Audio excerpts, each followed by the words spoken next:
आखिर महागठबंधन की इतनी बुरी तरह से हार क्यों हुई? वो कौन कौन सी वजह नहीं जिस कारण महागठबंधन के सभी दल चारों खाने चित हो गए? क्या गठबंधन को आपसी खींचतान ले डूबा, या फिर उम्मीदवारों के चयन में गलती हुई, या फिर कुछ बयान और रणनीतियों की चूक की वजह से ये बुरी हार हुई? एक रिपोर्ट देखिए।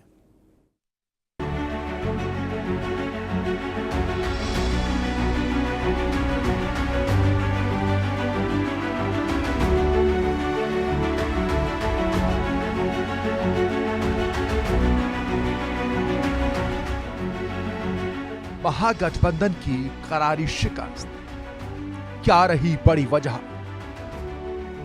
महागठबंधन में खींचतान, चुनाव रणनीति से हटा ध्यान, वोट चोरी पर घमासान, जनता ने माना अपमान। जो तेजस्वी 18 नवंबर को शपथ लेने के दावे कर रहे थे, आखिर बिहार की जनता ने आरजेडी और महागठबंधन को क्यों नकारा?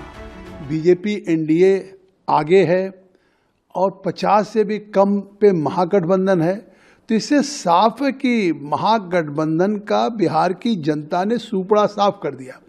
और ये चुनाव इस बार जिस तरीके से बीजेपी और एनडीए गठबंधन के खिलाफ इनका जो एनडीए या महागठबंधन लड़ रहा था, उसके तीनों नेता जो वंशवाद के प्रतीक थे, एक तरह से वंशवाद के पोस्टर बॉय थे, चाहे राहुल गांधी हो, चाहे तेजस्वी यादव हो, चाहे अखिलेश यादव हो। चल रही है जो चीज, उसको भी स्वीकार करना पड़ेगा। और ये बिहार के लिए दुर्भाग्य होगा। जनता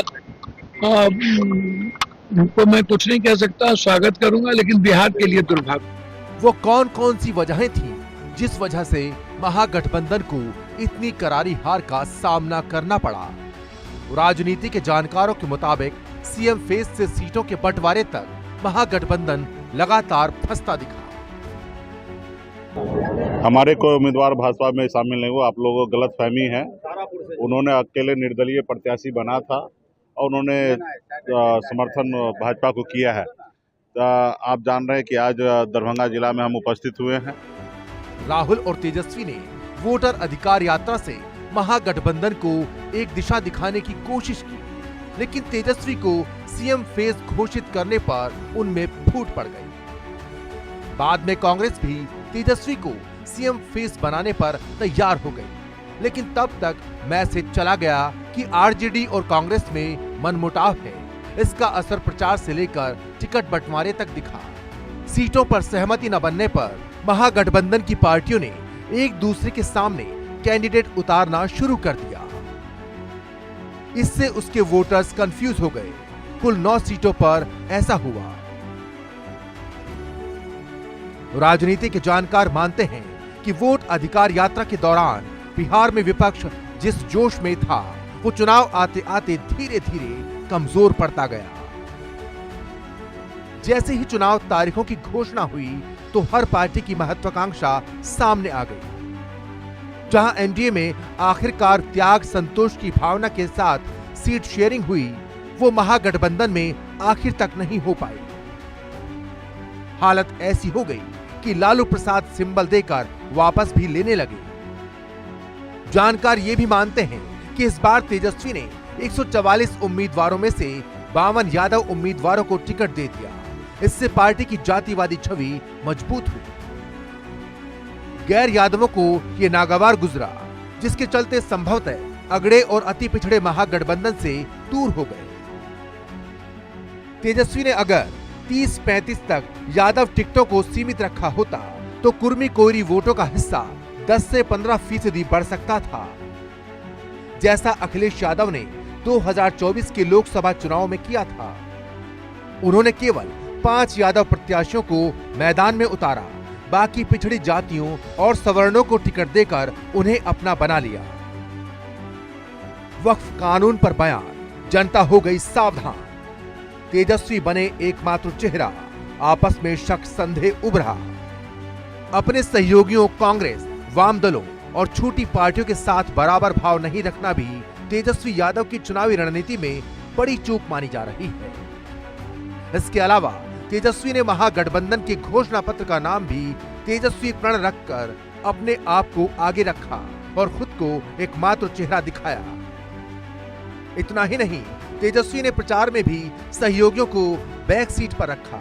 जनसभाओं में हर तरफ तेजस्वी की तस्वीरें ही दिखाई देती थी, जबकि राहुल और अन्य नेताओं की तस्वीरें कम दिखाई दी। इसके अलावा तेजस्वी जनता से लगातार वादे करते जा रहे थे। इन वादों में हर घर को एक सरकारी नौकरी, पेंशन, शराबबंदी की समीक्षा थी, लेकिन वो जनता को ठोस ब्लूप्रिंट नहीं दे पाए। इससे वोटर्स के मन में अविश्वास पैदा हो गया। महागठबंधन की समस्या ये है कि बीजेपी इसे मुस्लिम परस्त छवि बताने में सफल हो गई और तेजस्वी खुद इसके शिकार हो गए। सत्ता मिलने पर बिहार में वक्फ बिल नहीं लागू करने का वादा जिस तरह तेजस्वी ने किया, वो बहुत से यादव बंधुओं को भी पसंद नहीं आया। इस कारण यादवों के वोट भी छिटक गए। भाजपा एनडीए को, इस पांडव दल को बिहार की जनता ने दी है। सबसे पहले तो उनका हृदय से अभिनंदन बिहार के सभी मतदाता भाइयों बहनों का। और बिहार के लोगों ने बता दिया कि बिहार को अब विकास चाहिए, अपने बच्चों को और अपना भविष्य चाहिए। तेजस्वी ने सियासत में लालू की विरासत को अपनाया, लेकिन पोस्टर्स में लालू की तस्वीर को छोटा कर नई पीढ़ी को क्या दिखाने की कोशिश की, ये जनता समझ नहीं पाई। जनता ने इसे लालू का अपमान समझा। चुनाव की शुरुआत में कांग्रेस और आरजेडी ने एसआईआर, वोट चोरी और नीतीश कुमार की सेहत को मुद्दा बनाया। वोट चोरी के मुद्दे पर वोटर अधिकार यात्रा निकाली। इसमें भीड़ तो जुटी, लेकिन वोट में नहीं बदली। कोई बात नहीं, जनता का जनादेश है और एसआईआर का असर है। यही तो लगातार बात हो रही है कि इस देश में लोकतंत्र बचेगा कैसे, कैसे वोट की चोरी बचेगी, कैसे ये मैनिपुलेशन। आप चुनाव आयोग और जनता का हक और अधिकार की जो लड़ाई लड़ रही है कांग्रेस पार्टी और पूरा देश का विपक्ष राहुल गांधी लड़ रहे हैं, ये उसका असर दिख रहा है।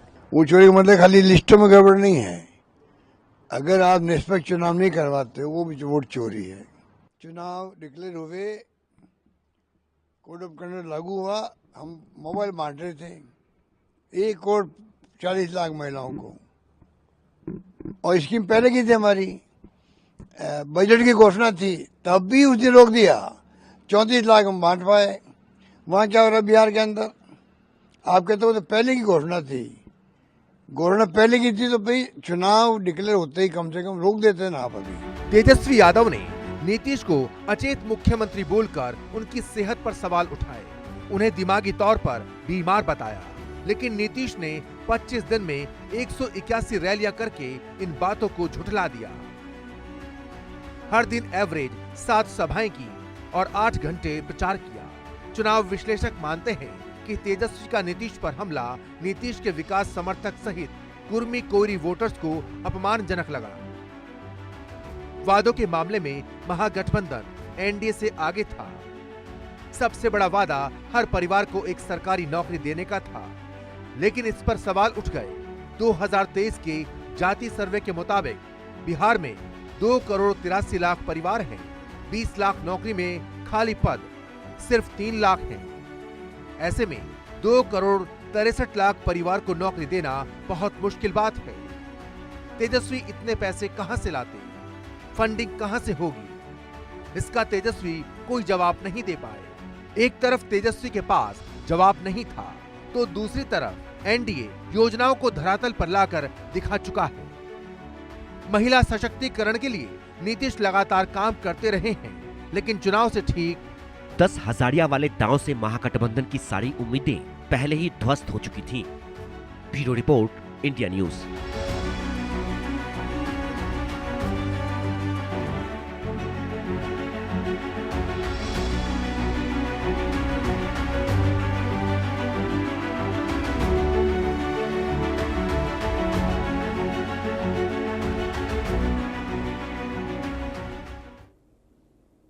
उधर बिहार चुनाव का सियासी रंग कुछ अलग ही है। चुनाव नतीजों की तस्वीर अब धीरे धीरे साफ हो गई है। इस बार भोजपुरी स्टार खेसारी लाल यादव, लोक गायिका मैथिली ठाकुर, भोजपुरी स्टार पवन सिंह की पत्नी ज्योति सिंह चुनावी मैदान में उतरे और अपनी किस्मत आजमाई, लेकिन ज़्यादातर को निराशा हाथ लगी। रैलियों में उमड़ी भीड़ देखकर जो सितारे जीत का दम भरते थे, नतीजे आने के बाद उनकी आवाज़ तक सुनाई नहीं दे रही है। भारी भरकम पॉपुलैरिटी के बावजूद राजनीति का अनुभव बेहद कड़वा रहा। कुछ के लिए देखिए रिपोर्ट।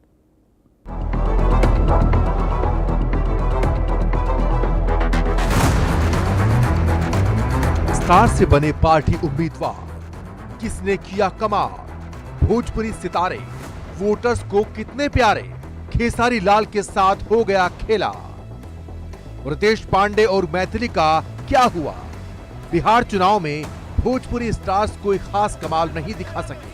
विधायक बनने की चाह लेकर चुनावी मैदान में उतरे खेसारी लाल यादव हों या रितेश पांडे या फिर पवन सिंह की पत्नी ज्योति सिंह, तीनों को निराशा ही हाथ लगी। तीनों ही उम्मीदवार अपनी अपनी सीटों पर शुरुआत से ही पिछड़ते चले गए और आखिर में हार गए। यानी साफ साफ कहा जाए कि भोजपुरी सिनेमा के जाने माने सितारे और लाखों दिलों की धड़कन माने जाने वाले खेसारी लाल यादव का राजनीतिक डेब्यू फेल साबित हो गया। वो भी तब जब छपरा आरजेडी का गढ़ रहा है। उनके सामने छोटी कुमारी बीजेपी की नई उम्मीदवार ने सबको अचंभित करते हुए बेहद शानदार प्रदर्शन किया और जीत का परचम लहरा दिया। खेसारी की तरह ही करगहर विधानसभा सीट से जन सुराज पार्टी के टिकट पर चुनाव लड़ रहे सिंगर रितेश पांडे तो बुरी तरह हार गए। दूसरा तीसरा तो छोड़िए, रितेश पांडे सीट पर वोटों की गिनती शुरू होते ही शुरुआत से ही चौथे नंबर पर रहे। आखिर में बीजेपी के उम्मीदवार वशिष्ठ सिंह ने बाजी मारते हुए कांग्रेस उम्मीदवार संतोष कुमार मिश्रा को हरा दिया। वहीं हार की वजह की बात करें तो खेसारी की रैलियों में भारी भीड़ उमड़ रही थी, लेकिन भोजपुरी के दिग्गज सितारों और बीजेपी के स्टार प्रचारकों मनोज तिवारी, रवि किशन, पवन सिंह के प्रचार ने उनके खेसारी के खिलाफ माहौल बनाया। इतना ही नहीं, खेसारी के राम मंदिर पर दिए गए विवादास्पद बयान भी उन पर भारी पड़ गए। खेसारी और रितेश जैसे सितारों को जबरदस्त पॉपुलैरिटी के बावजूद हार का मुंह देखना पड़ा, जो बताता है कि स्टार पावर अकेले काफी नहीं होती। रोजगार, पलायन, जमीनी मुद्दे और पार्टी की छवि ज्यादा मायने रखती है। वहीं दरभंगा की अलीनगर विधानसभा सीट से बीजेपी की उम्मीदवार गायिका मैथिली ठाकुर वोटों की गिनती शुरू होते ही मजबूत बढ़त बनाए रही और पहली बार चुनावी अखाड़े में उतरी मैथिली ठाकुर ने जीत का स्वाद चखा। मैथिली ठाकुर की डेब्यू चुनावी पारी शानदार रही। भोजपुरी सुपरस्टार पवन सिंह की पत्नी ज्योति ने निर्दलीय तौर पर चुनाव लड़ा, लेकिन बुरी तरह हार गई। पवन सिंह ने एनडीए के लिए प्रचार किया। घरेलू विवाद के चलते पत्नी के लिए कोई कैंपेन नहीं किया, जिसके बाद कराकाट सीट पर हाई वोल्टेज मुकाबला देखने को मिला, जिसमें जेडीयू के महाबली सिंह ने जीत का सेहरा पहना तो ज्योति सिंह दूसरे नंबर तक भी नहीं पहुंच सकी। आपको बता दें कि चुनाव से पहले भोजपुरी सितारों की एंट्री ने डिजिटल कैंपेन को 120 करोड़ रुपए का बाजार दिया, लेकिन वोटिंग में स्टार वर्सेस स्टार की जंग सिर्फ एंटरटेनमेंट तक ही सीमित रह गई। भोजपुरी सितारों की भागीदारी ने चुनाव को एंटरटेनिंग तो बनाया, लेकिन वोटर्स ने स्थानीय मुद्दों, बेरोजगारी और पलायन को प्रायोरिटी दी। वहीं एनडीए की सुशासन की अपील भी काम आई, यानी वोटर अब स्टार पावर से ज्यादा वर्क पावर पर फोकस्ड है। Bureau report, India news.